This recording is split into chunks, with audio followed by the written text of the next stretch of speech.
Nothing says Feliz Navidad or Merry Christmas like a nice, juicy, crispy, beautiful pernil. The aroma of the pernil permeating all over the house tells us that the holidays are definitely here. Let's make one, shall we? Welcome to my workshop.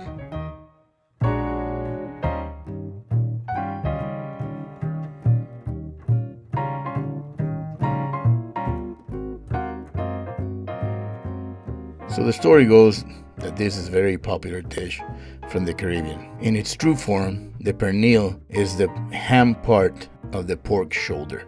Nowadays, people call pernil a lot of things with a crispy skin. It really doesn't matter as long as you season it well and have that crispy skin. So today I'll be making the picnic pork shoulder because I couldn't find the ham.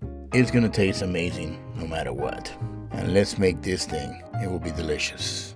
There's hundreds of ways to make the pernil, and I'm sure a lot of people have different ideas of how to make it, how to season it, how to marinate it, what temperature to cook it in, and all that stuff. I'm just making my version on this specific picnic shoulder. If I was doing my pernil from the ham, I will cook it different. And if I can find one, I will do this video with the ham so you can see the difference between that preparation and this preparation. With a paper towel or just a regular kitchen towel, make sure that the skin is really dry. That's the key for a crispy skin. It needs to be dry. The moisture of the skin will not let it toast or crisp up if you don't dry it well. After the skin is dry, I'm gonna mix my seasonings, which is salt, pepper, cumin, granulated garlic, and oregano. Now I'm gonna separate the skin from the meat by making a little incision and then going all around for about 3/4 of the way.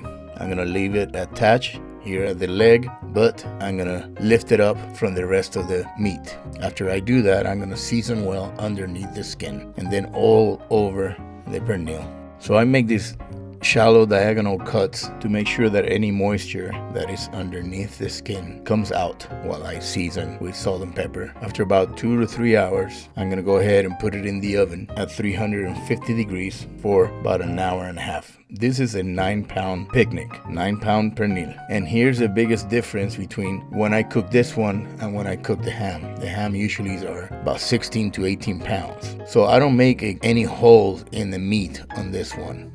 I don't grab a knife and I make a hole and put some garlic in there and oregano or whatever, because the meat is too small. The cut of meat is too small. And making that hole, what will happen is all the moistures and juices from the pernil will come off while they're baking, and it end up being a dry piece of meat. I also do not marinate this because I don't want to add any moisture for the skin to be soggy. This skin will be completely crispy all around. Sometimes the skin is crispy in one area and is soft in another area, and that's because there's extra moisture in there. If you want to put a little bit of oil, you're welcome to, but I don't use any of that. I want my pernil to be super juicy and with a really crispy skin with a lot of flavor.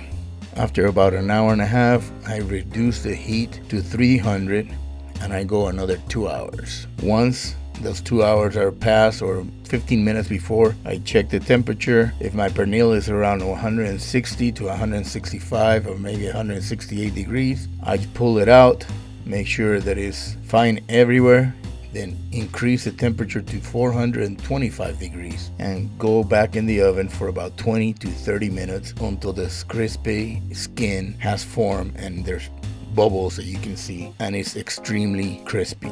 But you have to watch it because at this time it could burn. So keep an eye on it. Once the skin is looking like this, you can see the bubbles, you can see how crispy it is, then pull it out and let it rest for about an hour before you cut. Let me show you how crispy the skin is. That's beautiful. Now see how juicy it is? There's juices all over the place. And this is what I was looking for. I don't want my pernil to be falling apart, which is another way to make it if that's how you like it. But I want my pernil to be juicy like this. The skin is super crispy. It still has a little bit of fat underneath, so it's perfectly developed. And that only happens when you don't mess with it too much. Let the juices and the flavors of the pork do their own thing. Don't cover the flavors with a lot of seasonings or a lot of stuff. Just let it be, and the pernil will be perfect. If you like a lot of garlic, if you like a lot of other things, just make a nice mojo, and once you have your juicy piece of meat and your crispy skin, then you can put a little bit of a mojo and then enjoy it. This was a lot of fun. I'm gonna make another one with a ham, so stay tuned. Remember that the recipe is in our YouTube channel under the bio, and please follow me on TikTok, YouTube, Instagram, Twitter, and Facebook. Have a blessed day. Stay healthy. I will see you next time. Ciao.